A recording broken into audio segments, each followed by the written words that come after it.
हाँ, तो जय हिंद, वंदे मातरम प्यारे साथियों। सबसे पहले तो मैं आपको कहना चाहता हूँ कि ऐसी वीडियो आपको पूरे यूट्यूब पर नहीं मिलेगी, ठीक है। यानी संस्कृत व्याकरण, बिहार बोर्ड के बच्चे संस्कृत व्याकरण के लिए इतने ज़्यादा सर्च करते हैं यूट्यूब पर कि आप सोच भी नहीं सकते हैं। लेकिन संस्कृत व्याकरण का उन्हें कोई भी एक अच्छा वीडियो नहीं मिलता है जिससे उसके एग्ज़ाम में लगभग 30 या 40 ऑब्जेक्टिव सीधा आ जाए। ऐसा कोई भी वीडियो बिहार बोर्ड में संस्कृत के लिए नहीं बना है। लेकिन प्यारे साथियों, हम आपको भरोसा ही नहीं दिलाते हैं, पूरा विश्वास है मुझे कि अगर आप इस वीडियो को पूरे अच्छे से 2 से 3 बार देख लेते हैं, जिसमें मैंने 220 गेस क्वेश्चन किया है व्याकरण के ऑब्जेक्टिव का, आपके एग्ज़ाम में 30 में से 40 प्रश्न पक्के आएंगे। अगर नहीं आते हैं मेरे प्यारे बच्चों, हमारा जो गैस हम देने वाले हैं ऑब्जेक्टिव बुक से और संस्कृत व्याकरण से, ये दोनों से मिला करके 100 ऑब्जेक्टिव आपके एग्जाम में आएगा। और मेरा गैस क्या हुआ, कम से कम 75 से 80 क्वेश्चन दोनों से रहेगा। तो हम इस व्याकरण में से आपके लिए हम उम्मीद करते हैं कि 30 से 40 प्रश्न रहेंगे, लेकिन मैं आपसे 20 प्रश्न का गारंटी लेता हूं। अगर आपको लगे कि इससे प्रश्न नहीं आए तो हमारा नंबर है, इस पर आप कॉल करेंगे, ठीक है। 7700879453 पर कॉल करके कहेंगे गुरुजी आपका गैस क्या हुआ, क्वेश्चन नहीं आया। और मुझे भरोसा है कि आपको ऐसी नौबत नहीं आएगी, ठीक है ना। तो मेरे प्यारे साथियों, इस वीडियो को आप ईयरफोन लगा लीजिए और अपने दोस्त अगर हैं तो उसको पहले बुला लीजिए और दोनों मिलकर के, तीनों 10 लोग मिलकर के इसको खूब बढ़िया से पढ़िए। और संस्कृत में 95 प्लस लाने के लिए यह काफ़ी है। हम एक चीज़ आपको सलाह देना चाहते हैं, बहुत सारे बच्चे विज्ञान और गणित के पीछे पागल होते हैं, वो हिंदी संस्कृत को हल्के में ले लेते हैं। लेकिन मैं कहता हूँ स्कोरिंग विषय हिंदी संस्कृत है, मेरा भी सबसे अधिक अंक हिंदी संस्कृत में ही आया था, तो आप इस पर ज़्यादा फोकस करें। तो चलिए वीडियो को हम शुरू करते हैं और हम आपको बताते हैं 220 वैसे प्रश्न जो एग्जाम में सीधे आपके एग्जाम में आने की संभावना है, ठीक है। आप इस वीडियो को पूरी ईमानदारी से देखना, क्योंकि मैंने पूरी शिद्दत से किया है मेहनत, तो आप भी शिद्दत से करना। तो चलिए वीडियो को कर दीजिए शुरू से लाइक, क्योंकि फिर बीच में आप भूल जाएंगे। और चैनल को अगर पहली बार आए तो सब्सक्राइब कर लीजिए, क्योंकि वीडियोस हमारी व्यू बहुत अच्छी आती है, सब्सक्राइबर कम होते हैं, तो सब्सक्राइब कर दीजिए। अंत में आपको लिखना पड़ेगा कि यह वीडियो बहुत ही अच्छा है। तो चलिए वीडियो को शुरू करते हैं। आपके अगर कहने से कि अगर कोई चीज़ बहुत ही ज़्यादा गलत है या सही है तो वह बहुत ही ज़्यादा गलत या सही नहीं हो जाता है। उसी प्रकार से अगर आप कहेंगे अंधेरे में कि संस्कृत बहुत हल्का है तो ये बात भी बिल्कुल सही नहीं है। संस्कृत बहुत हल्का नहीं है तो बहुत हार्ड भी नहीं है, ठीक है। लेकिन आप इसे प्रैक्टिस से ठीक कर सकते हैं। हम एक ही वीडियो में 220 प्रश्न लेकर क्यों आए, हम चाहते तो 20-20 वीडियो है ना, 20-20 प्रश्न लेकर के आ जाते, सब में प्रचार आता और हमें बहुत सारा पैसा भी कमाई हो सकता था यूट्यूब से। लेकिन हमें प्यारे बच्चों उन पैसों से ज़्यादा आपके भविष्य की चिंता है कि अगर आप एक ही वीडियो में सभी प्रश्नों को देख लेंगे तो आपको फ़ायदा होगा। तो चलिए हम शुरू करते हैं। बस आप ईमानदारी से, मुझे वीडियो शुरू करने से पहले मुझे एक वादा कीजिए कि ईमानदारी से आप 220 में से 220 प्रश्न को देखेंगे, नहीं तो फिर यूट्यूब में आप भटकते रह जाएंगे। ऐसा वीडियो नहीं मिलेगा, आपको पूरा देखना अच्छे से। तो चलिए शुरू करते हैं। सबसे पहला प्रश्न एग्जाम में आता है कि सखा किस शब्द का रूप होता है। आपके सामने 4 ऑप्शन दिया है। आपको पता है कि सखा जो होता है ना, वो सखी शब्द का रूप होता है। तो ऑप्शन ए मारिएगा। प्रथम पाली या द्वितीय पाली में, दोनों में से किसी एक में ये प्रश्न छपने की पूरी संभावना है। अगला प्रश्न नंबर 2 आता है कि अस्मत् शब्द का षष्ठी बहुवचन क्या होगा। देखिए, षष्ठी बहुवचन अस्मत् शब्द का अस्माकम होता है, आपको याद कर लेना है। अस्माकम अहम शब्द का मूल रूप क्या है। तो आपने देखा अभी कि अस्माकम जो होता है वो अस्मद शब्द का रूप होता है, तो ऑप्शन बी याद रखिएगा। अगला प्रश्न आता है लताए में कौन सी विभक्ति है। कोई अगर शिक्षक भी इस वीडियो को देखेंगे या कोई भी स्टूडेंट, तो पूरा क्वेश्चन देखने के बाद बोलेंगे जी सर आप बिल्कुल सही बोलें, क्योंकि ये वीडियो बहुत इंपॉर्टेंट है। लताए में कौन सी विभक्ति होती है। तो प्यारे बच्चों, लताए जो होता है, डबल टिक्की है इसमें, लताए में चतुर्थी विभक्ति होती है, आपको याद रखना है। अगला प्रश्न है कि पिता किस शब्द का रूप है। पिता किस शब्द का रूप है। तो सबको पता है कि पिता जो है पितृ शब्द का रूप है, एग्जाम में आएगा। अगला है साधु शब्द के सप्तमी एक वचन का रूप कौन है। ठीक है, साधु शब्द के सप्तमी एक वचन का रूप क्या है, तो सप्तमी एक वचन साधो हो जाता है, ऑप्शन सी। नदी शब्द के तृतीया एक वचन का रूप क्या होगा, तो नद्या हो जाएगा, ऑप्शन नंबर ए। पूरा वीडियो देखने के बाद आपके अंदर इतनी ज़्यादा पावर आ जाएगी संस्कृत के लिए कि मतलब कुछ कह नहीं सकते। पितरी किस विभक्ति का रूप होता है, 8वां नंबर प्रश्न है ना। पितरी किस विभक्ति का रूप होता है, तो ये सप्तमी विभक्ति का रूप होता है। अगला है हमारा गोशु, क्या लिखा है, गोशु किस है ना किस शब्द का रूप है। तो देखिए गोशु जो है वो तो सीधा सी बात है कि गो शब्द का रूप है। अगला प्रश्न आता है कि वारणी किस विभक्ति का रूप है। वारणी आपको सिर्फ देखना है वीडियो को 2 4 5 बार, ठीक है ना। तो वारणी किस विभक्ति का रूप है, ठीक है। तो वारणी जो है ना यहाँ पर सप्तमी विभक्ति का रूप है, ऑप्शन नंबर है ना अंगो दे दिया है चलिए अगला प्रश्न है कि है ना मुनीसु किस विभक्ति का रूप है। ये तो हम नहीं भी बताएंगे तो आप बता दीजिएगा सर कि मुनीसी जिसमें सु लगा रहे उसमें सप्तमी विभक्ति होता है। अगला प्रश्न है ना भिक्षुकाय भोजनम ददाति, भिक्षुकाय भोजनम ददाति, भिक्षुकाय में कौन सी विभक्ति होती है। तो भिक्षुकाय में कौन सी होती है, चतुर्थी होती है। कर्ता ने कर्म को कर्ण से संप्रदान को के लिए, तो भिक्षुकाय मतलब भिक्षुकों को भोजन दीजिए, है ना, तो चतुर्थी विभक्ति होगा। अगला प्रश्न आता है कि मातु किस विभक्ति का रूप है। मातु, ठीक है ना, तो मातु जो होता है इस षष्ठी विभक्ति का रूप है। अगला आता है ना आप, है ना आप नोती का मूल धातु क्या है, बड़ा इंपॉर्टेंट क्वेश्चन है ना। आप नोती का जो मूल धातु होता है वो आप होता है, ऑप्शन बी। पित्रा किस विभक्ति का रूप है। कई बार प्रश्न में आए हैं कि पित्रा तृतीय विभक्ति का रूप होता है। अगला प्रश्न है कि लता शब्द के तृतीया बहुवचन में क्या आएगा। तो लता शब्द का तृतीया बहुवचन लता भी हो जाएगा, ऑप्शन सी। लता शब्द के चतुर्थी एक वचन का रूप क्या होगा। तो चतुर्थी हम लोग ऊपर में देखे थे कि चतुर्थी का आंसर लताये होता है, डबल टिक्की वाला होता है।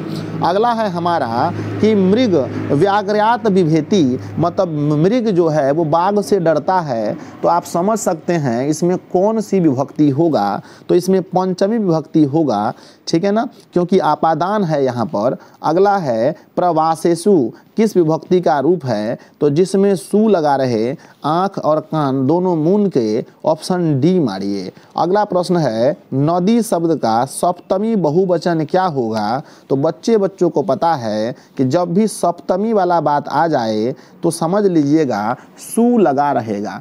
क्या लगा रहेगा, जल्दी बोलिए। तो सर सु लगा रहेगा। मुनिय किस विभक्ति का रूप है। कम से कम बिहार बोर्ड के एग्जाम में 5 बार ये क्वेश्चन आ गया है, इसीलिए हम इसको गेस किए हैं कि मुनिय किस विभक्ति का रूप होता है।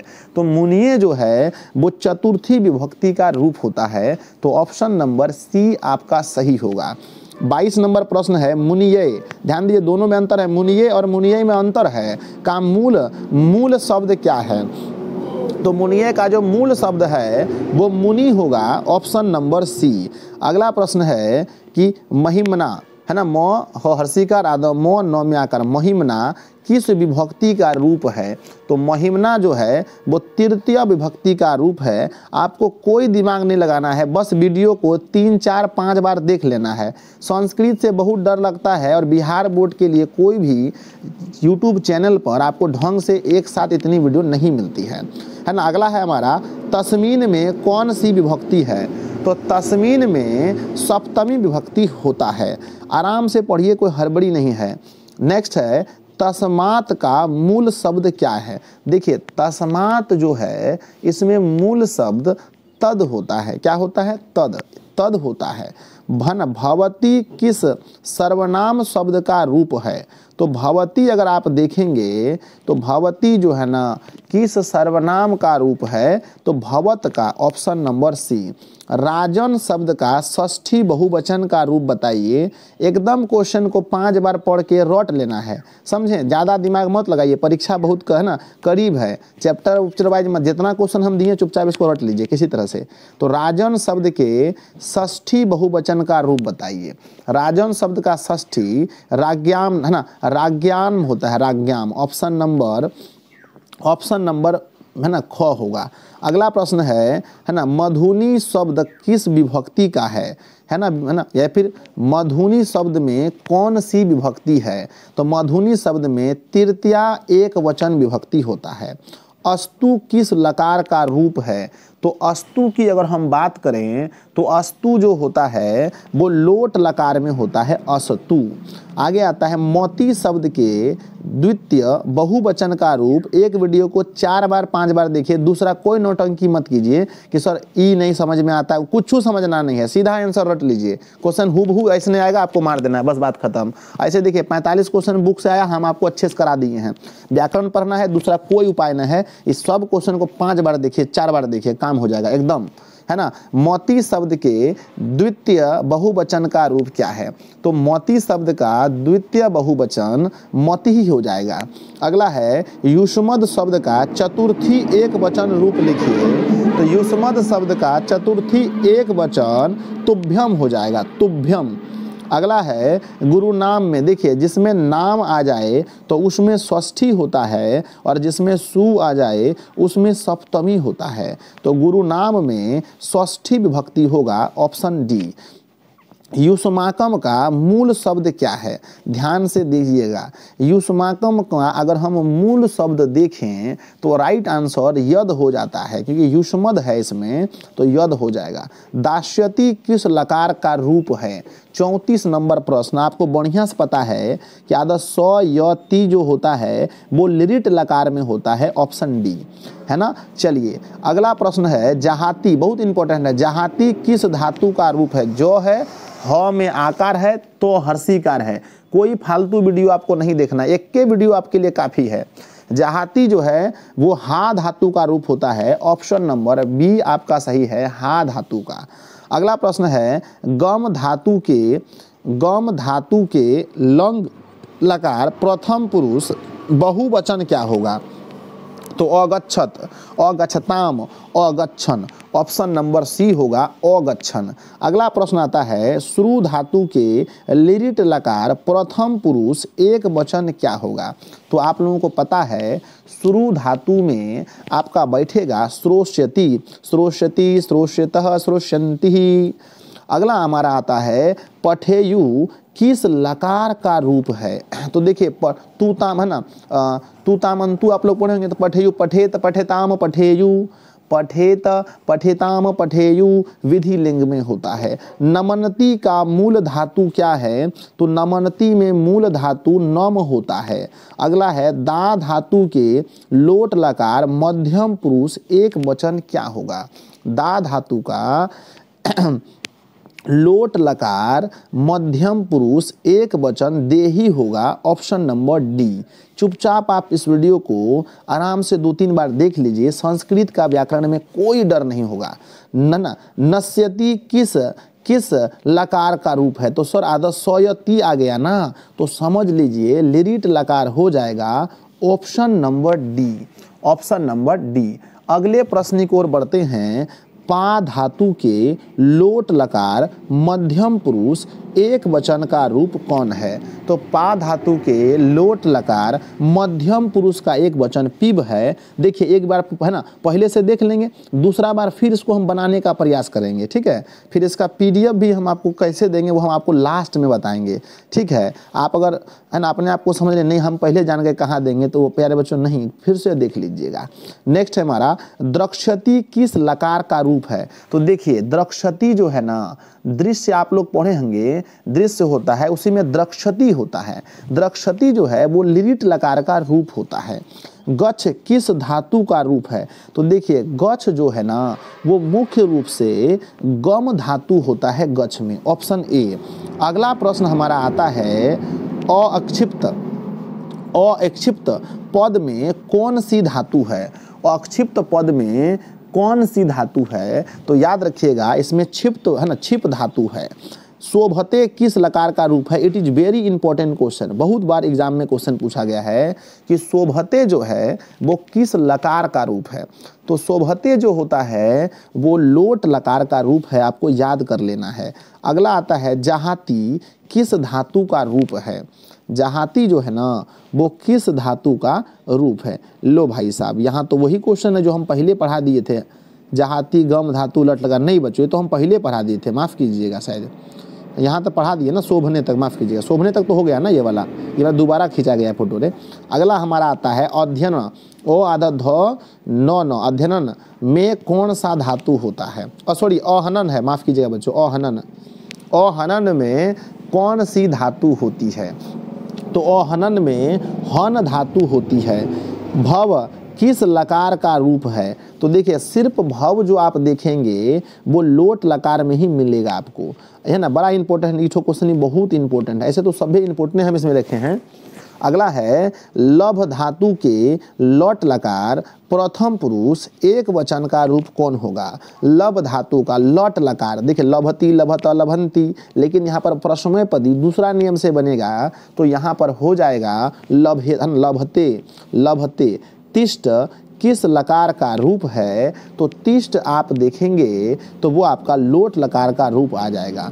अगला है एधी, एधी किस धातु का रूप है? ये भी इम्पोर्टेंट है। अभी आपको पहली बार देखना है, आपको हार्ड लग रहा है, इस वीडियो को 2-3 बार देखिए। हम 15 दिन पहले इसलिए दिए हैं ताकि आप इसको 5 बार देख लें कम से कम, तो अस होगा।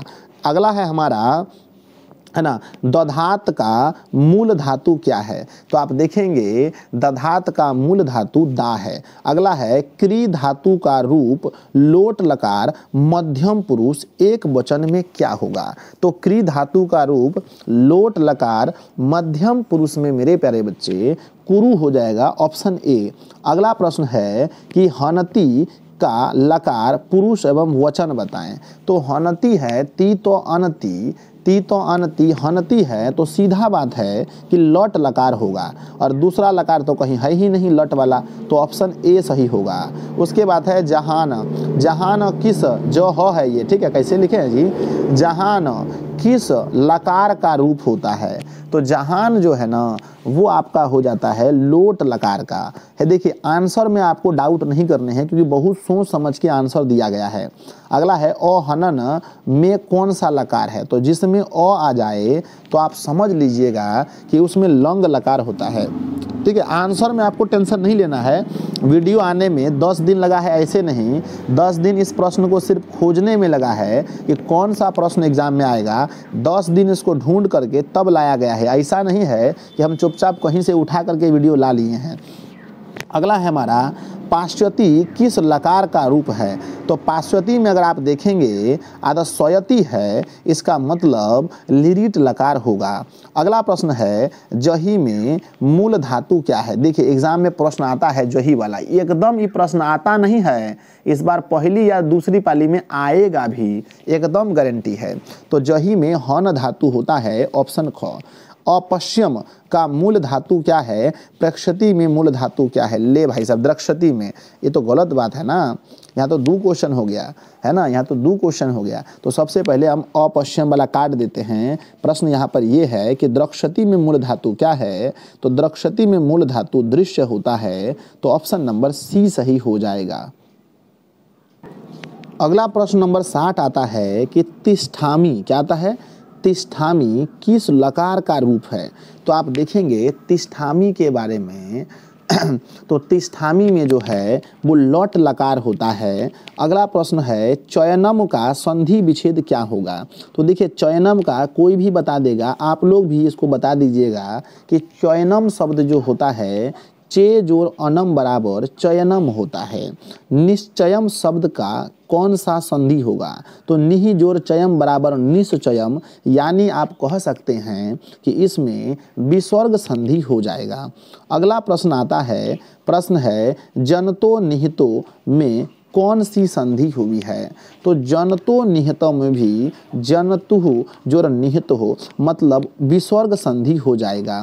आप एक वीडियो को, हम इस वीडियो को क्या बोले, 5 से 5 बार कम से कम देखिए, मौका मिले तो 10 बार देख लीजिए। संस्कृत है, मजाक मत कीजिए, है ना, क्योंकि सबसे अगर आपका खराब चल जाएगा तो सबसे कम नंबर संस्कृत में और गणिते में आ जाएगा आपका। तो दो विषय को खूब ढंग से देखना चाहिए, क्योंकि ये दोनों विषय में दिक्कत होता है। विद्या जोड़ ऐका का संधि क्या होगा? तो विद्या जोड़ ऐका का विद्यायिका होता है, ऑप्शन ए। अगला प्रश्न होता है नरक, है ना, नरक, नरक लिखा है ई और ये है सयदेम, है ना, सयेदम। नरकस्येदम, नरकस्येदम, नरकस्येदम का संधि विच्छेद क्या होगा? तो नरकस्येदेम का संधि विच्छेद नरकस्य जोर इदम होता है, ऑप्शन बी। ऑप्शन भी चेंज नहीं होंगे बोर्ड में प्यारे बच्चों। लिखा है निरतो भवत, बीच में इस तरह से दिया गया है, निरतो भवत का कौन सा संधि होगा? तो हम बिल्कुल आपको सही उत्तर बताते हैं, आप याद कर लीजिएगा, इसमें पूर्व रूप संधि होता है ना। तो निरतो भवत में पूर्ण रूप संधि होता है। इस वीडियो को मेरे ऑफलाइन के भी बच्चे देखेंगे, ऑनलाइन के भी बच्चे देखेंगे, क्योंकि हम उसको अलग से नहीं पढ़ाएंगे, इसी वीडियो को देखने के लिए कहे गए हैं सबको। नेक्स्ट है निर्मलम का संधि विच्छेद क्या होता है?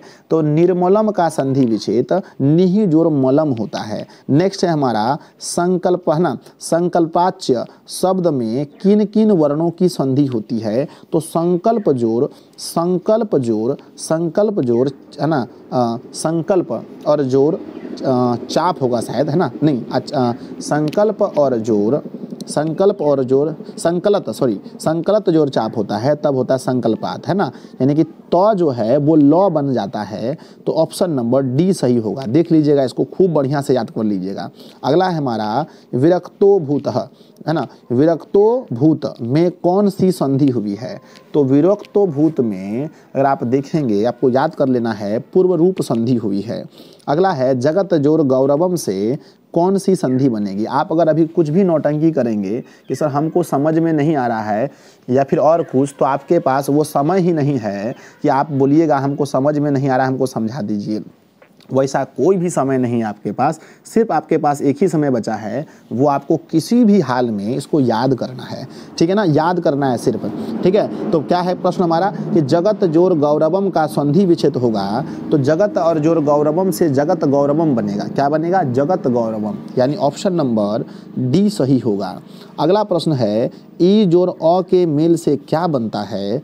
तो ई और जोर अ के मेल से आपको खूब बढ़िया से पता होगा कि अगर अ पहले रहता तो ए बनता, लेकिन ई पहले है तो य बनेगा, ऑप्शन नंबर सी। अगला है पूषण जोर, है ना, अपावृणु का संधि क्या होगा? तो पूषण जोर अप्रावृणु का संधि पूषणा प्रवृणु होता है। इस क्वेश्चन को आप खूब बढ़िया से टिक्का लगा लीजिए, एकदम ये प्रश्न परीक्षा में आएगा। नेक्स्ट है अनुच्छेदम का संधि विच्छेद क्या होता है? तो अनुच्छेदम में देखेंगे तो अनु जोड़ छेदम बराबर होता है अनुच्छेदम। और याद रखिएगा, इस वीडियो को कहीं पर सेव करके रख लीजिए, संस्कृत के रात वाले दिन इस वीडियो को कम से कम 3 बार देख लीजिएगा, ठीक है। संस्कृत में एग्जाम देने से पहले 3 बार देख लीजिएगा। मनह जोर रजनम का संधि विच्छेद क्या होगा? रंजनम है, माफ कीजिए, मनह जोर रंजनम का संधि क्या होगा? तो प्यारे बच्चों, मनह जोर रंजनम का संधि मनोरंजनम होगा, ऑप्शन नंबर डी। अगला प्रश्न है अ जोर ए के मेल से क्या बनेगा? तो अ और जोर ए मिल जाने से, अ और जोर ए मिल जाने से आपका अय हो जाता है, ऑप्शन नंबर ए सही होगा। 76 नंबर है विद्यार्थी में कौन सी संधि है? ये तो बहुत आसान है, विद्या और जमा अर्थी बराबर विद्यार्थी होता है और इसमें दीर्घ स्वर संधि होता है, तो ऑप्शन आपका ए सही हो जाएगा। नेक्स्ट है हमारा, है ना, तनवंगी, तो आदन नौ वो अनुस्वार गोदरी, तनवंगी में किन किन वर्णों की संधि हुई है? तो तनवंगी में आप देखेंगे तो तनवंगी में व बनाने के लिए हर्षहु चाहिए और अ, तो हर्षहु और अ बना है। जगत जोर गौरवम से ये प्रश्न दोबारा आ गया, तो प्लीज़ आप लोग इसका आंसर इस वीडियो के नीचे कमेंट बॉक्स में लिख दीजिएगा, क्योंकि इसका आंसर हम पहले भी बता चुके हैं। अगला प्रश्न है गंगा हिमालयात निःसरती यानी निःसरती गंगा हिमालय से निकलती है कि निःसरती पद में कौन सा उपसर्ग है। तो देखेंगे निःसरती शब्द में आप देख लीजिए 79 नंबर क्वेश्चन, निःसरती शब्द में निस उपसर्ग होता है और ये प्रश्न बिल्कुल एग्जाम में आएंगे और बच्चे ऑप्शन नंबर बी मार के आते हैं कि नहीं होता है। नहीं, निःसरती का मतलब आप पढ़े होंगे संस्कृत में निस और निर 2 उपसर्ग होते हैं और बड़े इंपॉर्टेंट होते हैं। अगला प्रश्न हमारा आता है कि अनु उपसर्ग किस शब्द में नहीं है। पहला अनुवाद में तो 100% है, इसमें भी है, अनुव्यन में भी है, तो अनिच्छा में अनु उपसर्ग नहीं है। ऐसा आप कह सकते हैं कि अनिच्छा में बिल्कुल भी नहीं है। प्रति उपसर्ग किस शब्द में नहीं है। तो प्रति तो प्रतिनिधि में है ही, है ना, किस में नहीं है ये पूछा है जी। 81 नंबर प्रश्न, माफ़ कीजिएगा बच्चों, किस में है, प्रति उपसर्ग किस में है, यहाँ नहीं होगा, किस में है। तो यहाँ देखेंगे इस तीनों में प्रति नहीं लगा है, ऑप्शन ए में ही लगा है। अगला आता है, ये तो हो चुका है, जगत जोर गौरवम, अरे 2 बार काहे स्कैन कर लिया जी। अगला प्रश्न हमारा आता है कि किस शब्द में परा उपसर्ग है। तो आप देख सकते हैं परा उपसर्ग पराकाष्ठा में है, बाकी कहीं पर भी परा उपसर्ग देखने को नहीं मिलता। ऑप्शन ए निवेदनम शब्द में कौन सा उपसर्ग है। एक मतलब हम क्या बता रहे हैं, एक क्वेश्चन को भी ना तो आप भगा कर देखें, ना आप काट कर देखें। संस्कृत है, कोई मजाक नहीं चल रहा है यहाँ, तो एकदम 100% फोकस करके देखें पूरा वीडियो। प्रश्न है कि निवेदनम शब्द में कौन सा उपसर्ग होता है। तो निवेदनम शब्द इसमें अगर देखेंगे तो निवेदनम में तो नी होता है, नी, ऑप्शन नंबर डी। अगला है आलोकयति पद में कौन सा उपसर्ग है। तो आलोकयति पद में ये है ना, ये देख रहे हैं ना, आड़, इसको क्या पढ़ेंगे जी, जो भी है यही उपसर्ग है, याद रखिएगा, ठीक है। अगला नी उपसर्ग से कौन शब्द बनेगा। तो नी उपसर्ग से अगर आप देखेंगे सिर्फ नौहर्षी है, याद रखिएगा, सिर्फ नौहर्षी है ना, नी ही नहीं लिखा है, विसर्ग इसमें नहीं है, आपको याद रखना है। तो नी से कौन सा शब्द बनेगा। तो नी से देखो, निर्णय में निर उपसर्ग होता है, निर्माण में भी निर उपसर्ग होता है, निरोग में निहि उपसर्ग होता है, लेकिन नियमन में सिर्फ जो है नी उपसर्ग होता है। अगला प्रश्न है कि नी उपसर्ग से के योग से कौन सा शब्द बनेगा। फिर से वही प्रश्न है। तो निर्जन में तो निर होगा तो गलत है, निश्चय में नहीं होता है, गलत है, नियोग में निराधार में मेरे बच्चे, नियोग में भी तो मेरे ख्याल से नहीं, नियोग ही होगा, सॉरी नियोग ही आपका उत्तर होगा ऑप्शन यहाँ पर, क्योंकि निराधार में निर हो जाएगा। अगला है अपवर्ग में कौन सा उपसर्ग होगा। ये तो बच्चा वाला क्वेश्चन दे दिया जी, अपवर्ग में अप उपसर्ग होता है ना, अपवर्ग में अप उपसर्ग होता है। नेक्स्ट है पराभावः पद में कौन सा उपसर्ग होता है। तो आप लोग इस सब क्वेश्चन का आंसर फटाफट दे सकते हैं जवाब, तो इसका आंसर मुझे कमेंट कर दीजिएगा इस वीडियो के नीचे में। अगला आता है सु उपसर्ग में कौन सा शब्द बनेगा। सु उपसर्ग से देखिए सौ हर्षहु है, इसमें सु उपसर्ग से कौन सा शब्द बनेगा। 89 नंबर प्रश्न है। तो सु से सुलभ शब्द बनेगा, सुलभ। पहले तो ये वाला दुर्गऊ है तो बनेगा ही नहीं, ये दुर्गऊ बनेगा ही नहीं। यहाँ पर शुभ लाभ है तो यहाँ पर भी नहीं होगा, सुलभ होगा। नेक्स्ट है वी उपसर्ग के योग से कौन सा शब्द बनेगा, है ना, क्या बोला है प्रश्न में, वी उपसर्ग के योग से कौन सा शब्द बनेगा। तो वी से आप देख सकते हैं कौन सा शब्द बनेगा। तो 90 नंबर प्रश्न में वी से वियोग शब्द बनेगा, ऑप्शन नंबर डी सही होगा, क्योंकि इसमें वीर है, विरा है, तो है ना, तो वियोग शब्द बनेगा। नेक्स्ट है उप उपसर्ग से कौन सा शब्द बनेगा। तो आप देख लीजिए पूरा हर चैप्टर को इसमें लिया गया है, हर चैप्टर क्वेश्चन बैंक सबको ऐड किया गया है। आप बस इस वीडियो को 2-3 बार खूब अच्छे से देख लें, आपका काम हो जाएगा। प्रश्न है कि अप उपसर्ग से कौन सा शब्द बनेगा। तो अप से अगर आप देखते हैं तो इस किसी में भी अप नहीं है, ऑप्शन ए में है, अपकार हो जाएगा। इतिहास प्लस ठक से कौन सा शब्द बनेगा। हो सकता है मेरे बच्चे कि 30 से भी ज़्यादा प्रश्न यहीं से आपके आ जाएं। तो इतिहास प्लस ठक से कौन सा पद बनेगा। तो इतिहास जो ठक से जो प्रश्न बनते हैं उनका नाम है ना ऐतिहासिक। ऐतिहासिक। अगला प्रश्न आता है कि प्र उपसर्ग से कौन सा शब्द बनता है। तो प्र उपसर्ग से अगर आप देखेंगे तो प्र उपसर्ग से प्रकाश बनता है। ऑप्शन नंबर बी सही होगा। अगला प्रश्न है कि परा उपसर्ग से कौन सा शब्द बनता है। तो परा उपसर्ग आप देखेंगे यहाँ पर पारा है गलत है, पारा है गलत है, परी है गलत है, परा उपसर्ग से पराजय बनेगा। नेक्स्ट हमारा आता है कि पर उपसर्ग के योग से कौन सा शब्द बनेगा। तो पर आप देख सकते हैं सिर्फ पर तो बनेगा नहीं, सॉरी माफ़ कीजिएगा, प्रश्न है पर उपसर्ग से के योग से कौन सा शब्द बनेगा। ये तो प्रहार ऐसे लग रहा है सही है। अगला प्रश्न है कि परी उपसर्ग से कौन सा शब्द बनेगा। तो परी उपसर्ग से परिणाम शब्द बनेगा। सु उपसर्ग के बाद आगत आने से कौन सा शब्द बनेगा। अरे सु उपसर्ग में अगर आगतम आ जाएगा तो स्वागतम ना बन जाएगा। नेक्स्ट है कि संहार में कौन सा उपसर्ग होगा। तो संहार होता है सम जोड़ हार बराबर संहार होता है तो सम हो जाएगा। अनुगम ना क्या लिखा है, अनुगमनम में कौन सा उपसर्ग होगा। तो अनुगमनम में अनु उपसर्ग होगा, अनु। तो ऑप्शन नंबर ए सही होगा।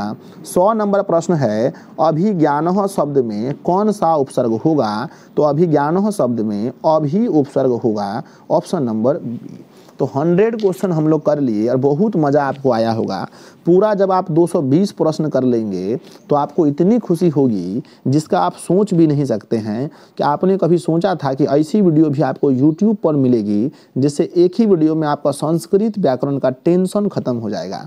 तो अगर आपको अभी नहीं सोचे थे ऐसा और आपको बहुत बढ़िया लग रहा है तो आप जल्दी जल्दी से सब लोग वीडियो को लाइक कीजिए। इस वीडियो का टारगेट रखते हैं एग्जाम से पहले 5 के लाइक और 50,000 व्यूज़ का, और मुझे भरोसा है कि ये दोनों पूरे होंगे। और कम से कम मेरे बच्चे कम से कम 1500 शेयर का। तो आप लोग इस वीडियो को अधिक से अधिक अपने दोस्तों में शेयर करें। ये कोई भोजपुरी वीडियो नहीं है, कोई गाना नहीं है जो आप वीडियो शेयर करने में शर्म महसूस करते हैं। पढ़ाई वाली चीज़ है, किसी को भी शेयर करेंगे तो वो आपको अच्छा ही कहेगा।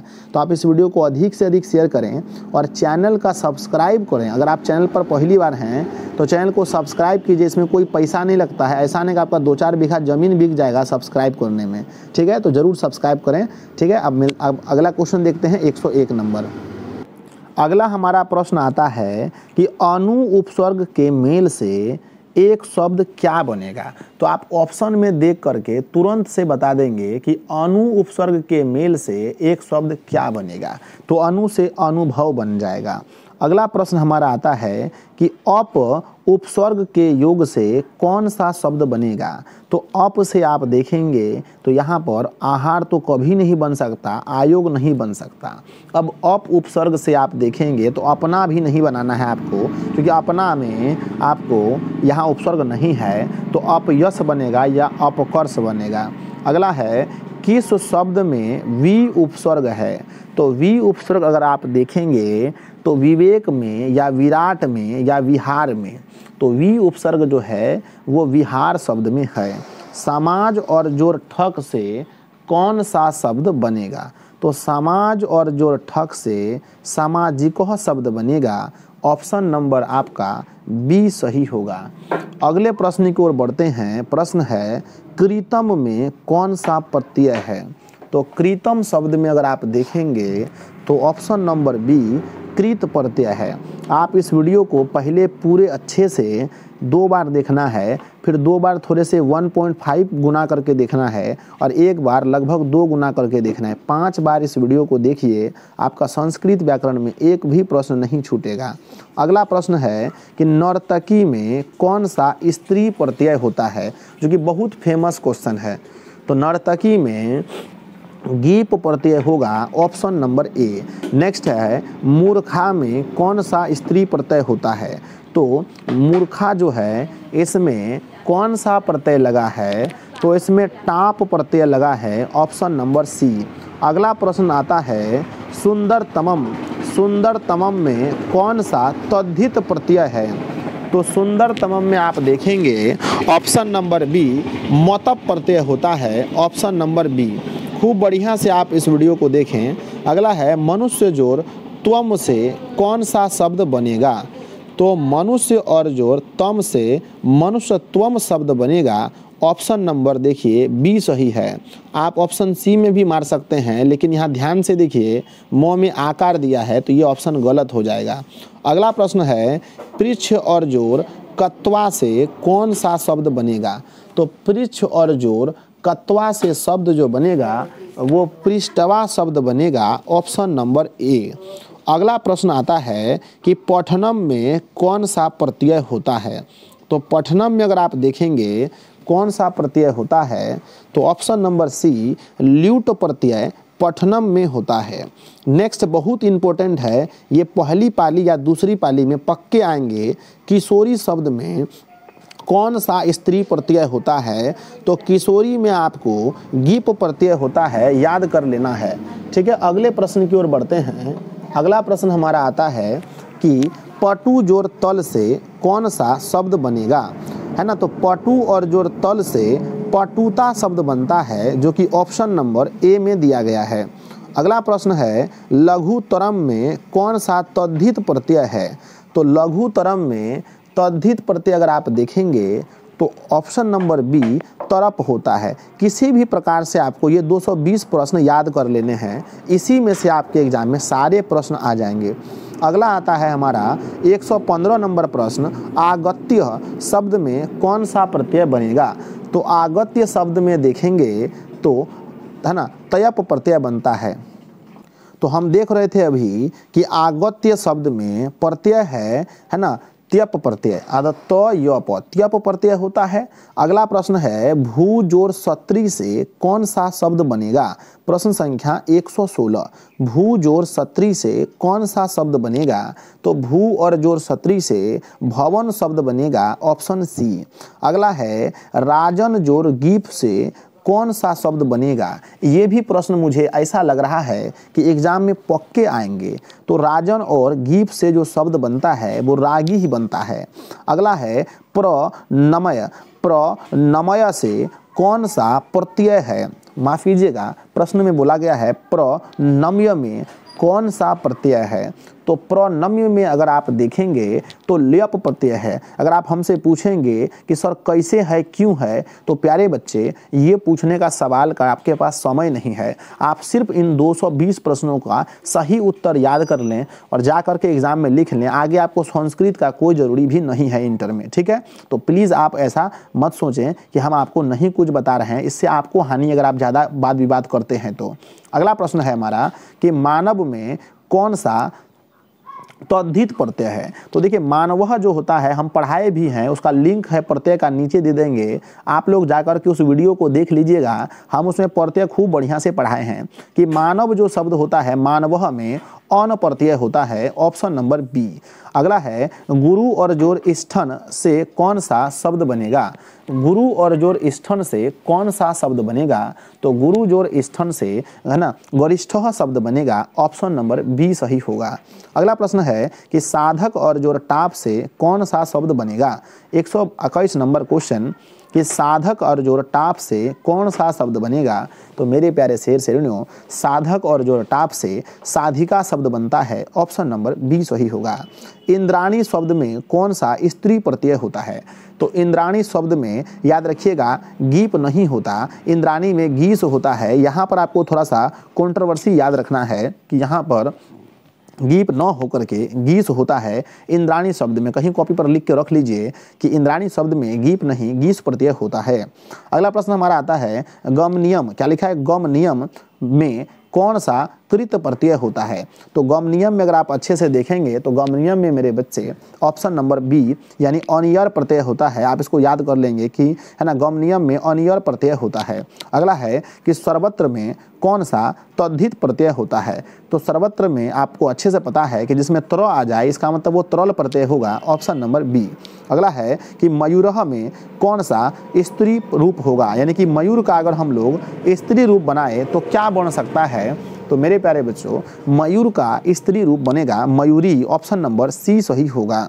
अगला प्रश्न नंबर 126 है कि वरुण शब्द का स्त्रीलिंग है ना, स्त्रीलिंग क्या होगा। तो वरुण शब्द का स्त्रीलिंग वरुणानी हो जाएगा, वरुणानी।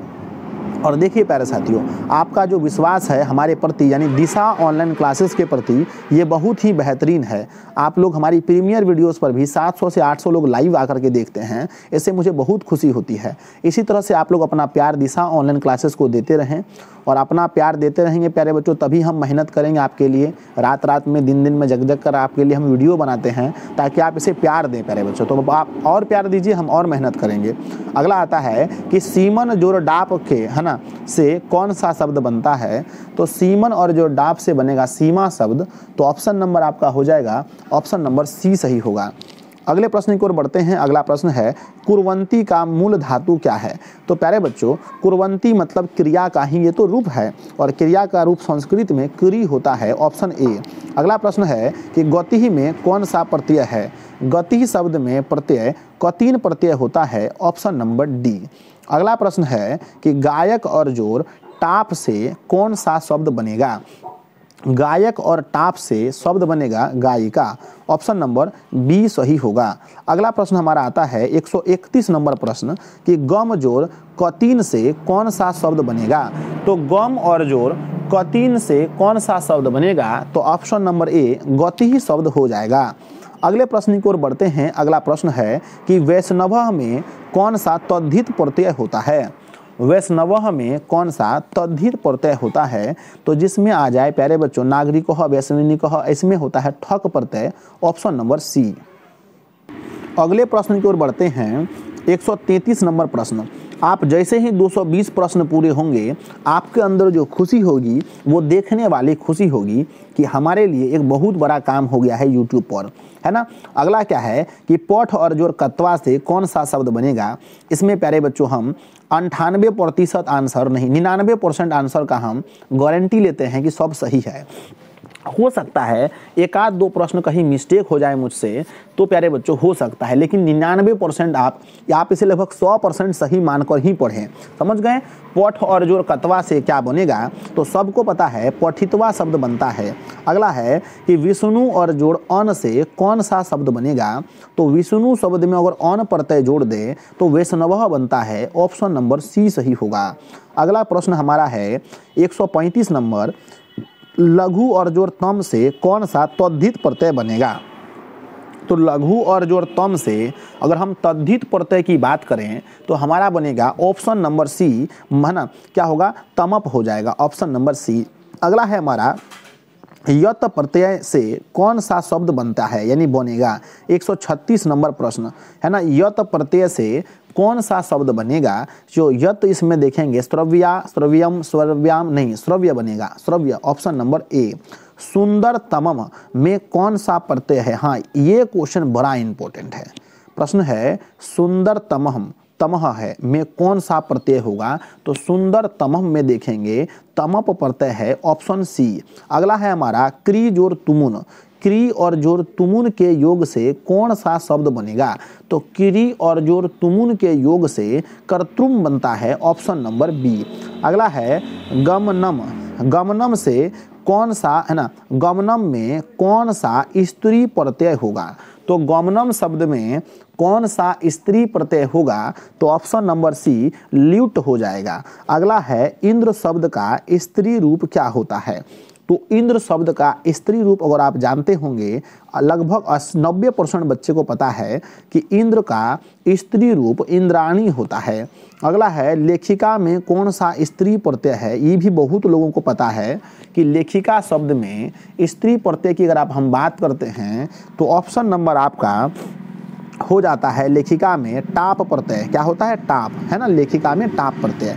अगला प्रश्न है अश्व का स्त्रीलिंग रूप क्या होता है? तो अश्व का स्त्रीलिंग रूप बच्चे बच्चे को पता है अश्वा होता है ना। अगला प्रश्न है हीम शब्द का स्त्रीलिंग रूप क्या होता है? तो हीम शब्द का स्त्रीलिंग रूप हिमानी हो जाएगा, ऑप्शन सी। नेक्स्ट है दृश्य और जोर कत से कौन सा शब्द बनेगा? यहाँ पर दृश्य लिखा है, द्रि और श हलंत लिखा है। दृश्य और जोर कत से कौन सा शब्द बनेगा? तो कत में तह शेष रहता है, आप सबको पता होगा कि दृश्य में तह शेष रहता है, तो दृष्ट हो जाएगा। नेक्स्ट है दृश्य और जोर कत्वा से कौन सा शब्द बनेगा? दृश्य और जोर कत्वा से कौन सा शब्द बनेगा? तो दृश्य और जोर कत्वा से दृष्टवा शब्द बनता है। तो यहाँ देख लीजिए, इसमें और इसमें बड़ा कन्फ्यूजन है, दोनों सेम लिखा गया है। तो यहाँ पर थोड़ा सा मिस्टेक वाली बात है कि दोनों सेम लिखा गया है ना। दृष्टवा और यहाँ पर भी दृष्टवा है, तो दोनों सेम लिखा गया। तो सॉरी बच्चों, हम इसको गलत करके ये वाला सही कर देते हैं। दोनों सेम लिखा गया, लेकिन होगा आंसर दृष्टवा। तो इसमें यहाँ पर ना आकार है, लेकिन आकार यहाँ पर छूट गया है। नेक्स्ट है अज और जोर टाप से कौन सा शब्द बनेगा? तो अज और जो टाप आ जाने से, अज मतलब है ना, अज और टाप आने से अजा हो जाता है। तो ऑप्शन नंबर जो है आपका वो सही हो जाएगा, ऑप्शन नंबर आपका बी, अजा हो जाएगा। अगला है देव और जोर त्व से कौन सा शब्द बनेगा? आपको पता होगा कि त्व जुड़ने से त्वम शेष होता है, तो देव और जोर त्व से देवत्वम हो जाएगा। तो देवत्वम, ऑप्शन नंबर बी। अन्य जोर दा से कौन सा शब्द बनेगा? ऑप्शन नंबर 148 कि अन्य और जोर दा से कौन सा शब्द बनेगा? तो अन्य और जोर दा से अन्यदा बनता है, ऑप्शन नंबर सी। अगला है कि राजन शब्द से कौन सा स्त्री शब्द बनेगा? तो राजन का सबको पता है कि रागी ही बनता है। नेक्स्ट प्रश्न है विदुष, विदुष से कौन सा स्त्रीलिंग रूप है ना रूप बनेगा? तो विदुष का स्त्रीलिंग रूप जो होता है वो विदुषी होता है, ऑप्शन नंबर ए। विदुष मतलब है ना विद्वान पुरुष और विदुषी मतलब विद्वान स्त्री। नेक्स्ट है कि लघु और जोर तल से कौन सा शब्द बनेगा? तो लघु और जोर तल से लघुता शब्द बनता है। पांडव में कौन सा तद्धित प्रत्यय होगा? तो पांडव जो है ना, पांडव में अन प्रत्यय होता है, पांडव गौरव में अन्न प्रत्यय होता है। नेक्स्ट है कि नारी शब्द में कौन सा स्त्री प्रत्यय है? देखिए ये दोनों प्रश्न जो आप देख रहे हैं, ये दोनों प्रश्न आपके एग्जाम में आएंगे, आप बस जाकर के सही आंसर मार दीजिएगा, ठीक है। सर आप कैसे जानते हैं मेरे बच्चे? अनुभव नाम की भी कोई चीज़ होती है। तो नारी में जो आप देखेंगे, तो नारी में आपको याद कर लेना है कि नारी में गीन प्रत्यय होता है। आप बोलेंगे सर नारी में गीप गीस नहीं बच्चों, यहाँ पर अपवाद भी कुछ चीज़ है कि नारी में गीन प्रत्यय आपको याद कर लेना है। अगला प्रश्न है किशोर शब्द का स्त्रीलिंग रूप क्या होगा? तो किशोर का तो किशोरी हो जाएगा, ऑप्शन ए। नर्तक शब्द का स्त्रीलिंग रूप क्या होगा? तो नर्तक का आप सबको मालूम है कि नर्तक शब्द का स्त्रीलिंग रूप नर्तकी हो जाता है। नेक्स्ट प्रश्न है कि कोकिल से कौन सा स्त्रीलिंग रूप बनेगा? कोकिल शब्द से कौन सा स्त्रीलिंग शब्द बनेगा? तो कोकिल से आपका कोकिला बन जाएगा। नेक्स्ट है देशभक्ति का विग्रह क्या होगा? तो देशभक्ति का मतलब हुआ कि देश के लिए भक्ति। देशभक्ति का मतलब हो गया देश के लिए भक्ति, तो हम बोलेंगे देशाय भक्ति ही। देशाय भक्ति मतलब देश के लिए भक्ति। अगर देश से हो है ना, देश का होता तो देशस्य भक्ति होता, तो देशभक्ति मतलब देश का भक्ति नहीं, देश के लिए भक्ति हुआ, तो देशाय भक्ति सही हो जाएगा। अगला है साहित्य इतिहास का विग्रह क्या होगा? मतलब साहित्य इतिहास का विग्रह होता है साहित्य का इतिहास, तो आपको याद रखना है साहित्यस्य है ना, साहित्यस्य इतिहास। ये बिल्कुल सही है और बिल्कुल आने के लिए तैयार है छपने के लिए, बस जाके सही ऑप्शन टिक मार दीजिएगा। अगला प्रश्न है ना, अगला प्रश्न है पुरुष सिंह का विग्रह क्या होगा? तो पुरुष सिंह का जो विग्रह होता है वो पुरुष सिंह इव, याद रखिएगा कि पुरुष सिंह इव इसका सही उत्तर होता है। अगला प्रश्न है अनुरूपम, अनुरूपम किस समास का रूप है? किस समास का उदाहरण है? तो याद रखिएगा अनुरूपम जो होता है इसमें अनु अव्यय शब्द है, इसमें अनु अव्यय शब्द है, इसलिए याद रखिएगा इसमें अव्ययी भाव समास होगा। अगला प्रश्न है यथार्थ भावे का विग्रह क्या होगा? ये प्रश्न बहुत इंपॉर्टेंट है। यथार्थ भावे का जो विग्रह होता है यह है ना अर्थ भावे है, माफ कीजिएगा बच्चों, अर्थ है ना, अर्था भावे है मतलब अर्थस्य अभावे, अर्थस्य अभावे। अगला प्रश्न है धर्म च अर्थ च कामः का समस्त पद क्या होगा? आप बोलेंगे सर आपने तो सब प्रश्न करा दिया लगभग, तो धर्म च अर्थः च कामः का च का समस्त पद क्या होगा? तो इसको याद कर लीजिएगा, इसका है ना धर्मोर्थ कामम होता है। ऑप्शन डी आप मेरे प्यारे बच्चे इसको रट लीजिएगा, ऑप्शन अगर चेंज नहीं करेगा तो डी ऑप्शन में ही रहेगा। अगला प्रश्न है अव्ययी भाव समास का उदाहरण कौन सा नहीं है? कौन सा है? सॉरी बच्चों, कौन सा है? तो त्रिलोचन तो नहीं होगा, त्रिलोचन में आपका द्विगु हो जाएगा, है ना। खेल रत्न, महापुरुषम भी नहीं होगा, महापुरुष में भी तो आपका हो जाएगा कर्मधारय समास। अब बच गया उपगमम या खेलनम। तो उप यहाँ पर देख लीजिए, यहाँ पर उप जो है एक प्रकार का अव्यय शब्द है, इसलिए यह अव्ययी भाव समास हो जाएगा। नेक्स्ट है नीलो तवलम, त्वलम में कौन सा समास होगा? हाँ, जैसे आप लोग नील कमल पढ़े होंगे, नील कमल में कर्मधारय समास होता है, उसी प्रकार से यहाँ पर भी आपका सही उत्तर कर्मधारय समास ही होगा। अगला है कर्मणि वीरः का समस्त पद क्या होगा? कर्मणि वीरः मतलब हुआ कि कर्म करने में वीर होना, यानी मतलब कर्मवीर जैसे कहते हैं, तो कर्मणि वीरः का समस्त पद कर्मवीर होता है, तो ऑप्शन ए सही होगा। नेक्स्ट है अशांति किस समास का उदाहरण है? तो ध्यान दीजिए, अशांति एक प्रकार का नकारात्मक भाव है, अशांति नकारात्मक भाव है, याद रखिएगा। शांति सकारात्मक और अशांति नकारात्मक भाव है, और जहां नकारात्मक भाव आ जाए उसमें नौज समास होता है, तो ऑप्शन डी आपका सही होगा। और आप बिल्कुल भी नहीं कहेंगे सर ये गलती है, मेरे प्यारे बच्चों इसको आप बढ़िया से याद कर लें। हमने क्या बोला? 99% उत्तर इसके सही होने की मैं गारंटी लेता हूँ। हो सकते हैं कि 100% भी सही हो, एक आध प्रश्न मिस्टेक हो जाते हैं कभी कभी, तो उसके लिए आप टेंशन नहीं लें, है ना। इंसान ही है बच्चों, कभी मिस्टेक हो जाती है। अगला प्रश्न है कि बहुब्रीहि समास का कौन सा उदाहरण है? तो बहुब्रीहि समास देखेंगे, दलित बालक में कभी नहीं होगा, दलित है जो बालक, यानी ये तो नहीं हो सकता है। शिक्षा विहीन, शिक्षा से विहीन, तत्पुरुष समास। दिगंबर में होता है, दिगंबर में क्या होता है? बहुब्रीहि समास होता है।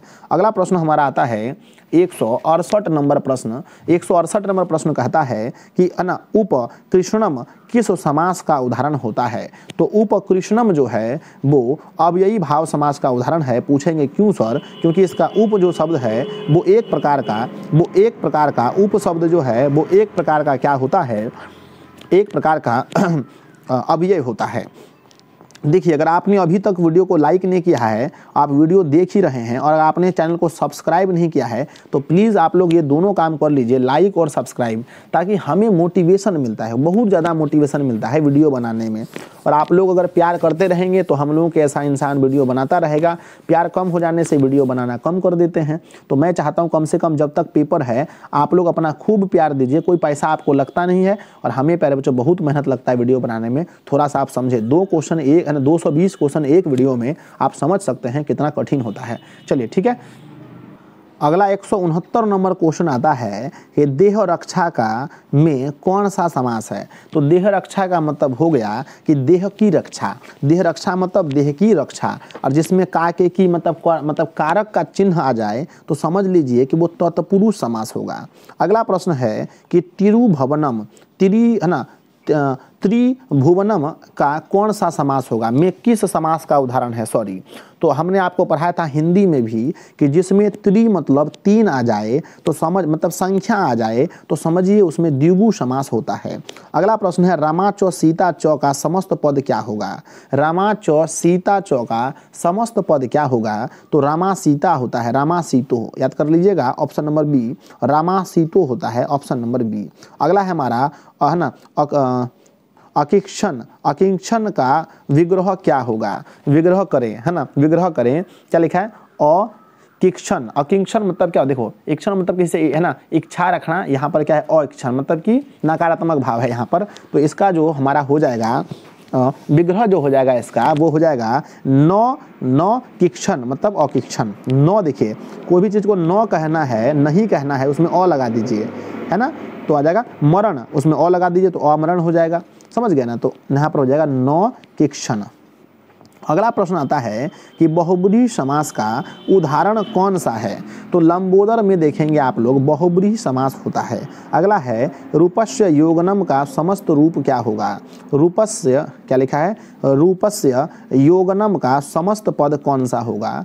तो रूपस्य योगनम का समस्त पद रूपयोगम, है ना, रूपयोगम्य होता है, ऑप्शन ए। अगला प्रश्न है कि उपवनम, उपवनम में कौन सा समास होगा? तो उपवनम में उप जो है एक प्रकार का अव्यय होता है, उप जो है वो एक प्रकार का अव्यय होता है, इसीलिए ऑप्शन नंबर आपका ए सही होगा, अव्ययी भाव समास। 176 नंबर प्रश्न है, वानेन विद्ध का समस्त पद कौन सा होगा? तो वानेन विद्ध का समस्त पद अगर आप देखेंगे 176 नंबर प्रश्न में, तो ऑप्शन नंबर सी होगा, बान विद्ध। अगला प्रश्न आता है कि चंद्रशेखर का विग्रह कीजिए। चंद्रशेखर मतलब जिसका शिखर चंद्र के समान हो, इसका विग्रह कीजिए। तो विग्रह में कभी जोड़ नहीं होता है ना, विग्रह का मतलब आप समझ रहे हैं ना उसको। चंद्रशेखरे यस्य सह मतलब कि जिसका शिखर चंद्रमा के समान हो, तो चंद्रशेखरे यस्य सह। अगला प्रश्न आता है, राष्ट्रीय पति का समस्त पद क्या होगा? तो राष्ट्रीय पति का समस्त पद राष्ट्रपति होता है, ऑप्शन नंबर ए होगा। वीणा पानी में समास कौन सा है? तो वीणा पानी आप पढ़े हैं कि वीणा पानी जो होता है एक प्रकार का बहुव्रीहि समास होता है, ऑप्शन ए। कर्मधारय है ना, कर्मधारय समास का उदाहरण कौन सा है? तो परोपकार में कर्मधारय नहीं हो सकता। असंबनम में नज समास होता है। सूर्योदय सूर्योदय है ना, महापुरुष में कर्मधारय समास होता है। महान है जो पुरुष उसे कहते हैं महापुरुष। अगला प्रश्न आता है ना, चरथो द्वंद का उदाहरण है ना, क्या लिखा है? चरथे द्वंद का उदाहरण कौन सा है? तो चरथे द्वंद का उदाहरण द्वादश देखेंगे, यहाँ पर बोला गया है चरथे द्वंद का जो उदाहरण होगा वो आपका हो जाएगा द्वादश। लेकिन ये प्रश्न मुझे समझ में थोड़ा सा नहीं आया, मेरे बच्चे मुझे भी नहीं आया। क्या लिखा था? चरथे द्वंद का उदाहरण क्या हो जाएगा? अब मतलब कि द्वंद तो ये बात सही है, लेकिन चरथे द्वंद, तो चलिए एक क्वेश्चन थोड़ा सा दिक्कत हो गया। नेक्स्ट है हमारा कि पुरुष व्याघ्र समास का विग्रह क्या होगा? यानी पुरुष व्याघ्र मतलब जो पुरुष व्याघ्र मतलब बाघ के समान है, पुरुष व्याघ्र, इसका हो जाएगा कि व्याघ्र रूपेण पुरुष मतलब कि व्याघ है ना, मतलब कि बाघ के रूप में पुरुष यानी बाघ के समान पुरुष। अगला आता है तत्पुरुष समास का कौन सा उदाहरण है? तो तत्पुरुष समास में नीलकंठ तो कभी होगा नहीं, रुक जाइए, तत्पुरुष में नीलकंठ नहीं होता है। देवदूत मतलब देव का दूत, यही एकदम सही है, देवदूत में हो जा, ऑप्शन नंबर बी। अगला है कि भूवः, क्या लिखा है? भूवः प्रवणः सूत्र का उदाहरण है। तो भूवन है ना, भूवः प्रवणः सूत्र का उदाहरण अगर आप देखेंगे 184 नंबर प्रश्न, तो हो जाएगा हिमालयात गंगा प्रभवती। आप इसको कोई दिमाग मत ये सूत्र कैसे बना नहीं बना उतना टाइम आपके पास नहीं है, आप इसको बढ़िया से याद कर लीजिए, बस इतना काम है।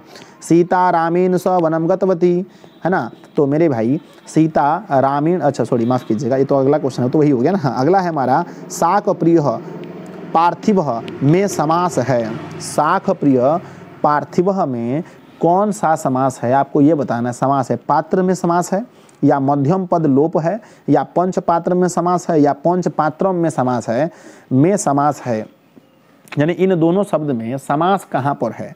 तो समास आप देखेंगे इसके बीच में मध्यम पद में लोपी है, यानी यहीं पर बीच में इसमें लोप हो गया है समास, ठीक है।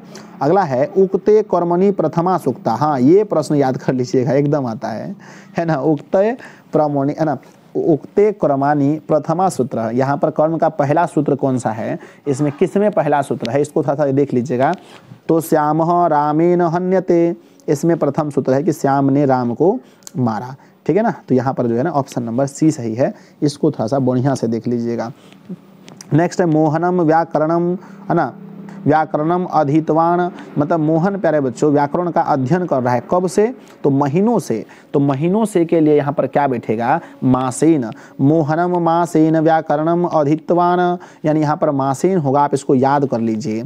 भोजनम कृतम वाक्य में रिक्त स्थान पर क्या भरे जाएगा? कि भोजनम रिक्तम में यहाँ पर जो रिक्त स्थान है यहाँ पर मया हो जाएगा कि मया भोजनम कृतम मतलब मैं भोजन करता हूँ या करता है ना, कर रहा हूँ। मुनीन पद में कौन सा विभक्ति होता है? तो मुनीन पद दिया गया है, ध्यान दीजिएगा। मुनीन मुनिये अलग अलग चीज होता है, तो मुनीन शब्द में द्वितीय विभक्ति होता है। नेक्स्ट है हन हरते रोचते भक्ति। हरते रोचते भक्ति मतलब हरि को भक्ति अच्छा लगता है। तो हरिये में क्या विभक्ति है? तो हमने क्या बोला, हरि को भक्ति अच्छी लगती है। हरि को, कर्ता ने कर्म को, कर्ता ने कर्म को नहीं है, कर्ता ने कर्म को करण से संप्रदान को के लिए चौथा विभक्ति, चौथा विभक्ति होगा 190 का ऑप्शन नंबर बी सही होगा। 191 नंबर प्रश्न है डॉट डॉट डॉट डॉट पिता असनम गतः वाक्य के रिक्त स्थान को भरें, है ना। तो रुदतम बालकम, है ना, रुदतम बालकम, रुदनाम बालकम, रुदती बालके, आंसर हो जाएगा कि रुदती बालके पिता असनम गतः, रोता हुआ बालक पिता के पास, गतः मतलब गया, पिता के पास गया, तो ऑप्शन सी हो जाएगा। अगला हमारा प्रश्न आता है कि मंदम मंदम नुदती पवनम, मतलब कि मंद मंद मतलब धीरे धीरे, नुदती पवनम, पवन मतलब हवाएं चल रही है। वाक्य में मंदम मंदम पद में द्वितीय विभक्ति किस सूत्र से है? इसको सीधा आप याद कर लीजिएगा, एकदम दिमाग मत लगाइएगा। तो ये जो समय को दर्शा रहा है, मंदम मतलब काल को दर्शा रहा है, तो काला, है ना, क्या हो जाएगा, काला द्वय नोरत्यंत संयोगे है, तो ऑप्शन नंबर ए हो जाएगा, है ना।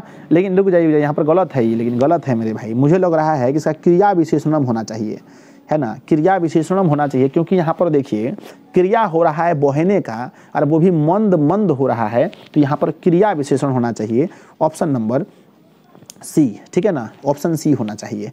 और यही पर बच्चों थोड़ा सा डाउट है, क्योंकि मैंने पहले आंसर ये सेट करके रखा है, अभी मैं ये बता रहा हूँ, तो मेरे ख्याल से सी होगा, है ना। अगला प्रश्न हमारा आता है कि अक्षणः कानः रमेशः, वाक्य में अक्षय में कौन सी विभक्ति है? तो अक्षय कानः रमेशः, अक्षय, है ना, अक्षणा कानः रमेशः में कौन सी विभक्ति होगा? तो अक्षणा कानः, रुक जाइए, विभक्ति में तो आपका तृतीया हो जाएगा, ऑप्शन नंबर बी। अगला प्रश्न नंबर आता है हमारा कि रामः पित्रा सह विद्यालयम गच्छति, राम पिता के साथ विद्यालय जाता है, इस वाक्य में पित्रा पद में कौन सी विभक्ति है? राम पिता के साथ, कर्ता ने कर्म को करण से संप्रदान को के लिए आपादान से, कर्ता ने कर्म को करण से, हाँ करण से, तब कि राइट आंसर होगा आपका ऑप्शन नंबर ए। तो हमारा प्रश्न ये था कि रामः पित्रा सह विद्यालयम गच्छति, राम पिता के साथ विद्यालय जाता है, तो कर्ता ने कर्म को करण से, कर्ता ने कर्म को करण से, यहाँ पर से या शेष मतलब के साथ में हो जाएगा, तो यहाँ पर तृतीया विभक्ति होगा, इसको याद कर लीजिएगा, ठीक है ना। थोड़ा सा यहाँ पर अगला आता है हमारा कि सह पुस्तकेन छात्र प्री, है ना, प्रतीयते, सह पुस्तकेन छात्र प्रीत्यते किस सूत्र का है? तो देखिए पुस्तकेन में आप लोगों को पता होगा कि पुस्तकेन में तृतीय होता है, क्या होता है? तृतीय होता है ना। तो तृतीय हो जाएगा यहाँ पर कर्मणे तृतीया, क्या हो जाएगा? कर्मणे तृतीया। अगला है हमारा अपवर्गे तृतीया सूत्र का उदाहरण क्या है? अपवर्गे तृतीया सूत्र का उदाहरण कौन सा है? ठीक है ना, एकदम इसको रटना पड़ेगा, दूसरा कोई उपाय हमारे पास अभी तो है ही नहीं इसका, ठीक है। अपवर्गीय तृतीया सूत्र का उदाहरण यहाँ पर क्या हो जाएगा? मासः व्याकरणम अधितम, मासः व्याकरणम अधितम नहीं होगा, रुचियतार्थम प्रियना नहीं, तृतीय में हो जाएगा अनुक्ते कर्तनी तृतीया, ऑप्शन नंबर डी सही हो जाएगा, है ना। अगला है हमारा इवयम भूत लक्षणे सूत्र का उदाहरण। देखिए आपको टेंशन बिल्कुल नहीं लेना है, आपका जो संस्कृत का बुक है उसी से लगभग 45 नंबर आपका आ जाएगा, ठीक है। बाकी 5 ऑब्जेक्टिव की बात करते हैं तो हम आपको इतना व्याकरण पढ़ाए हैं कि अगर आप वहाँ से बुक से अगर 30 क्वेश्चन बना लेते हैं तो 20 व्याकरण से आप आराम से बना लेंगे, तो डरने की कोई बात है नहीं।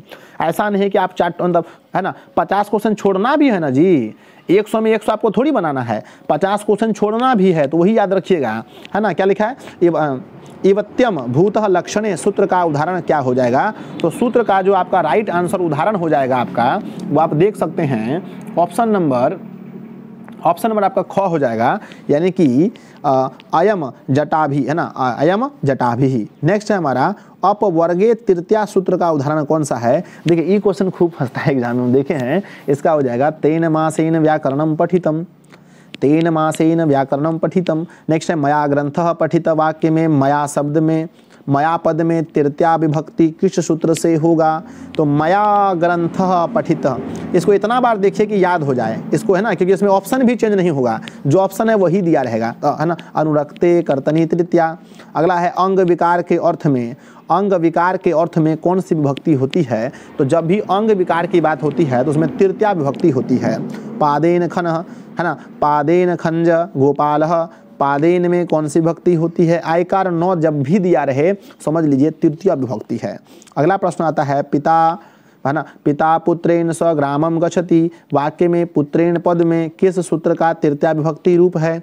तो पिता पुत्र के साथ कर्ता ने कर्म को कर्ण से, कर्ता ने कर्म को कर्ण से, तो कर्णे तृतीया हो जाएगा, कर्णे तृतीया हो जाएगा। ऑप्शन नंबर, रुक जाइए, कर्णे तृतीया नहीं होगा, सहयुक्ते, है ना, रुक जाइए, सहयुक्ते प्रधानी हो जाएगा, सहयुक्ते मतलब साथ में है तो सहयुक्ते हो जाएगा, सॉरी। नेक्स्ट है हमारा कि राजा ब्राह्मणाय गौ ददाति, राजा ब्राह्मण को गाय देता है, वाक्य में ब्राह्मणाय पद में कौन सी विभक्ति है? राजा ब्राह्मण को, कर्ता ने कर्म को कर्ण से संप्रदान को के लिए, यानी ब्राह्मण को लिए, है ना, ब्राह्मण के लिए दान हो रहा है ना, कर्ता ने कर्म को कर्ण से संप्रदान को के लिए, तो चतुर्थी विभक्ति हो जाएगा। अगला प्रश्न है कि मोहन व्याघ्र्यात, ये तो एकदम आता है, व्याघ्र्यात विभेति मतलब कि मोहन बाघ से डरता है, कर्ता ने कर्म को कर्ण से संप्रदान को के लिए आपादान से, पंचमी विभक्ति। ऑप्शन ए, दान शब्द में दान के अर्थ में कौन सा विभक्ति होता है? कर्ता ने कर्म को कर्ण से संप्रदान को के लिए, चौथा होता है, हमेशा दान जब भी आ जाए तो समझ लीजिएगा चौथा विभक्ति होता है दान में। अगला प्रश्न है कि क्या लिखा है? रुचनार्थनाम प्रियमानः, सूत्र में ये तो हो गया पहले, है ना, रुचने वाला मतलब कि रुचि वाला बात में यहाँ पर कौन सा होगा? तो बालकाय मोदकम रोचते। ऑप्शन नंबर सी, एकदम यही क्वेश्चन आएगा और यही ऑप्शन रहेगा, तो यही ठो मार दीजिएगा, बी नंबर, एकदम। नेक्स्ट है रुच धातु के योग में जिसे कोई वस्तु प्रिय लगे उसके लिए चतुर्थी विभक्ति का सूत्र कौन सा होगा? तो चतुर्थी विभक्ति के सूत्र में कौन सा होगा? जब प्रिय लगता है मतलब रुचता है, रुचनार्थम प्रियमानः, ऑप्शन नंबर बी। नेक्स्ट है स्वर, है ना, सर्वकारः छात्रेभ्यः द्विचक्रिणाम, है ना, द्विच क्रिकाम ददाति, रेखांकित पद में कौन सा विभक्ति होगा? तो मेरे प्यारे भाई इसमें अगर विभक्ति देखेंगे तो यहाँ पर हो जाएगा चतुर्थी विभक्ति। अगला है जटाभी तपा, है ना, जटाभी तापसः, जहाँ जटाभी शब्द में कौन सा विभक्ति है? देखिए जटाभी अगर आप देखेंगे तो विभक्ति जो भी है लेकिन बहुवचन है, आपको पता है, इसमें विभक्ति है चतुर्थी। क्या है? चतुर्थी। मोहनम संस्कृतम पठामि, है ना, पठती, मोहनम संस्कृत पठती, मोहन प्यारे बच्चों शिक्षक से संस्कृत पढ़ता है, तो यहाँ पर हो जाएगा शिक्षक से मतलब शिक्षकात, मोहनम शिक्षकात संस्कृतम पठती। अगला है हमारा मृग सिंहात विभेति, यानी कि मृग यानी हिरण, सिंह मतलब बाघ से डरता है या फिर सिंह से डरता है, यहाँ पर सिंहात पद में क्या हो जाएगा? तो सिंहात में तो पंचमी तो सबको पता है ना, देवात हो, सिंहात हो, है ना, बालकात हो, इसमें पंचमी होता है, तो यहाँ लिखेंगे आपादाने पंचमी, ऑप्शन नंबर बी। सह व्याघ्र्यात विभेति, यहाँ रेखांकित पद में कौन सा विभक्ति है? तो व्याघ्र्यात मतलब पंचमी विभक्ति। अगला है निर्धारणम में कौन सी विभक्ति होती है? तो मेरे प्यारे बच्चे निर्धारणम में विभक्ति की अगर बात करते हैं तो निर्धारणम में आपका हो जाएगा ऑप्शन नंबर डी, षष्ठी और सप्तमी दोनों। आधार में कौन सा कारक है? देखिए जहाँ पर क्रिया का आधार पता हो, आप लोग हिंदी में पढ़ेंगे, जिससे क्रिया का आधार पता हो उसमें अधिकरण होता है, अधिकरण, ऑप्शन नंबर सी। अगला है अधिकरण कारक में कौन सी विभक्ति होती है? कर्ता ने कर्म को कर्ण से संप्रदान को के लिए आपादान से, अधिकरण मेरे प्यारे बच्चों, अधिकरण में सप्तमी विभक्ति होता है। चलिए अगला आता है, देखिए, अरे सॉरी मेरे प्यारे बच्चों, अगला हमने रुक जाइए, सॉरी बच्चों, 215 क्वेश्चन ही हमने सेट कर पाया था और हमारा 5 क्वेश्चन जो हमने बोला था 20 उसमें सेट नहीं हो पाया था, ठीक है ना, तो हमने ध्यान नहीं दिया, रात में हमने इसको छोड़ दिया होगा, ठीक है। तो प्लीज़ बच्चों कोई दिक्कत नहीं है, 215 क्वेश्चन सफिशिएंट है, आप टेंशन ना लो, है ना, आप 5 क्वेश्चन की टेंशन मत लीजिए, ठीक है ना, आप इतने क्वेश्चन कर लीजिए। आपको क्या लगता है, कैसा फील हो रहा है आप देख करके? इस वीडियो को प्यारे बच्चों 2 से 4 बार 5 बार देखना। अब इसका प्यारे बच्चों आपके मन में होगा सर इसका PDF कैसे लें?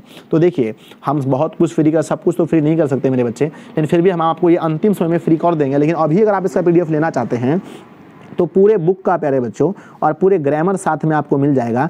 तो इसके लिए आपको कुछ नहीं करना है, बस आपको मेरे प्यारे बच्चों 7700879453 पर कॉल करके आपको हमें सिर्फ संस्कृत के लिए मात्र 50 रुपये पेमेंट करना है, ठीक है ना प्यारे बच्चों। इतनी मेहनत करने के बाद आपको लगता है कि 50 रुपये हम आपसे फ्री में ले रहे हैं तो आप मुझे कमेंट कीजिएगा। 50 रुपये आपको पेमेंट करना है इस नंबर पर, हज़ारों बच्चों ने लिया है, आप भी पेमेंट करके ले सकते हैं। पूरा बुक का सोल्यूशन, ऑब्जेक्टिव, सब्जेक्टिव, ग्रामर सब कुछ मिलेगा मात्र 50 रुपये में। आप पे कर दीजिए, है ना, और उसका स्क्रीनशॉट इस नंबर पर भेज दीजिए, आपको मिल जाएगा। आप हमारी टीम से बात भी कर सकते हैं, लेकिन ज़्यादा बात मत कीजिएगा क्योंकि है ना बहुत बिजी रहते हैं लोग। खाली बोलिएगा कि हमको नोट्स खरीदना है, ठीक है ना।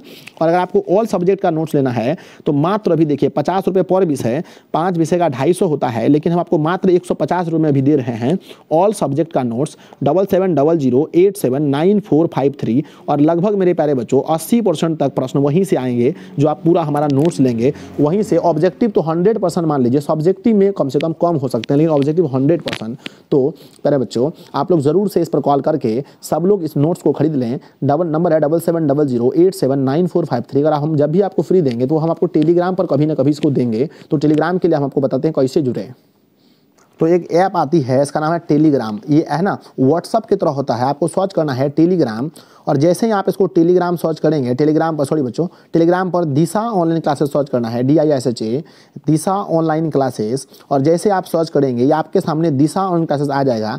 43,600 मेंबर 655 है उस समय जिसमें आप इस वीडियो को देख रहे हैं, सॉरी हम जब इसको बना रहे हैं। इस पर आकर के सबसे पहले आपको यहाँ पर क्लिक करके ऐड मेंबर पर आपको करना है क्लिक। और जितने भी आपके पास फ़ोन में मेंबर हैं सबको जल्दी से ऐड करके आप प्रो मेंबर बन जाना है। सब मेंबर को ऐड करना है, जितना मेंबर है आपके फ़ोन में ऐड कर लेना है। ऐड करने के बाद आपको इस सेक्शन में आना है, यहाँ ध्यान दीजिए, इस पर क्लिक करके यहाँ पर तीसरे नंबर में फाइल वाला ऑप्शन आता है, फाइल पर क्लिक करेंगे। और जैसे आप फाइल पर क्लिक करेंगे बहुत सारे PDF आपको हम यहाँ पर फ्री में देख पाएंगे, हमारे द्वारा दिया गया बहुत सारा PDF आपको फ्री में मिल जाएगा। तो आप यहाँ से फ्री वाला ले सकते हैं। पेमेंट वाले के लिए उस नंबर पर है ना पेमेंट कीजिए। और हाँ, जाते समय लाइक करने है ना, बिना लाइक किए आप जा नहीं सकते हैं। तो सब लोग पहले इसको लाइक करेंगे। अगर आप चैनल पर पहली बार हैं तो सब लोग इसको सब्सक्राइब करेंगे, सब लोग इसको सब्सक्राइब कीजिए चैनल को। पैसा तो एग्जाम तक हमारा 1.5 किया है ना, 1.5 लाख का जो हमारा मतलब एक टारगेट है, सपना तो मत बोलो कि सपना हमारा तो 1 लाख में ही पूरा हो गया। तो आप लोग इसको थोड़ा सा अचीव कर लेना है 1.5L, ठीक है ना, यानी लाख। चलिए धन्यवाद, मिलते हैं अगली वीडियो में, तब तक अलविदा। पढ़ते रहिए, मन से मस्ती से पढ़ते रहिए। माँ बाप का नाम है ना सपना साकार कीजिए, माँ बाप का नाम रोशन कीजिए, हमारा भी नाम रोशन कीजिए, खुद का नाम रोशन कीजिए, टॉप कीजिए। हम तो यही चाहते हैं। धन्यवाद प्यारे साथियों, मिलते हैं नेक्स्ट वीडियो में। जय हिंद।